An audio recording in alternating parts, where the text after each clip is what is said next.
পাহাড়ের অবস্থা জানতে এবার চলে যাব খাগড়াছড়িতে। সেখানে আছেন সহকর্মী প্রদীপ চৌধুরী, টেলিফোনে যোগ দিচ্ছেন তিনি। প্রদীপ, জেলায় ধর্মঘটের প্রভাব কেমন দেখছেন, আর সহিংসতার পর উভয় পক্ষ আসলে কি বলছে এখন?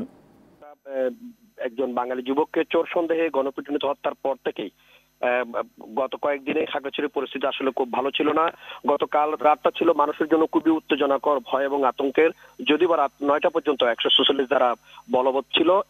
এরপর থেকে আইন শৃঙ্খলা বাহিনী তার রুটিন মাফিক ডিউটির বাইরেও পর্যাপ্ত পরিমাণ সেনাবাহিনীর সদস্য, বিজিবি এবং পুলিশ শহরের অলিগলি থেকে শুরু করে উপজেলা পর্যন্ত তাদের কর্মতৎপরতা আমরা জেনেছি।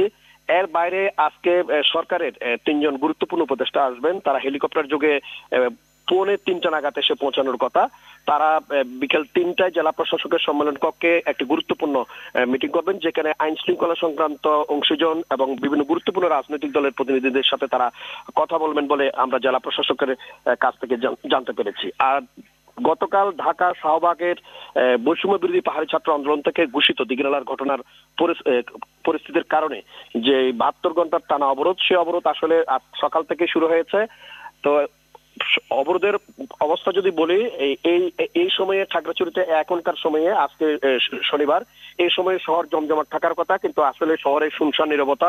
কোথাও খুব বেশি মানুষজনের জনসমাগম আমাদের চোখে পড়েনি। হাট বাজারগুলিতে দোকানপাট খুললেও যারা ক্ষুদ্র দোকানে, যারা নিত্য প্রয়োজনীয় বিশেষ করে তরি তরকারি অন্যান্য জিনিস নিয়ে আসেন, তাদের অনুপস্থিতি একেবারেই লক্ষণীয়। এর বাইরে জেলা শহর থেকে তো অন্য উপজেলা যানবাহন চলাচল বন্ধ আছে। দূরপাল্লার গাড়ি ঢাকা চট্টগ্রাম কোথাও চলাচল করতেছে না। তবে বিশেষ নিরাপত্তায় কিছু কিছু এলাকায় পর্যটকদেরকে আইন শৃঙ্খলা বাহিনী বিশেষ নিরাপত্তার মাধ্যমে সাজে পৌঁছে দেওয়ার ক্ষেত্রে সহযোগিতা করেছে। এবং এখন পর্যন্ত পরিস্থিতি আমাদের জেলায় খুব বেশি অপ্রীতিকর ঘটনার খবর আমাদের কাছে আসেনি।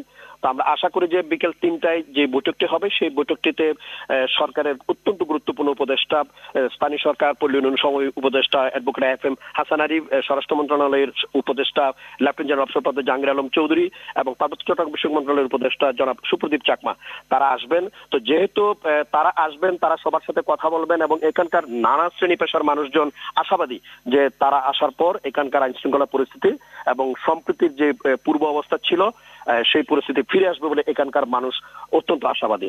এর বাইরে আজকে আমাদের জেলা প্রশাসক জনাব মোহাম্মদ শহীদুজ্জামান তিনি জানিয়েছেন যে জেলায় যারা ক্ষতিগ্রস্ত হয়েছেন, যারা আহত হয়েছেন, যারা নিহত হয়েছেন, তাদের প্রত্যেকের প্রতি সরকারের পক্ষ থেকে এবং জেলা প্রশাসনের পক্ষ থেকে সর্বোচ্চ সহযোগিতা প্রদান করা হবে।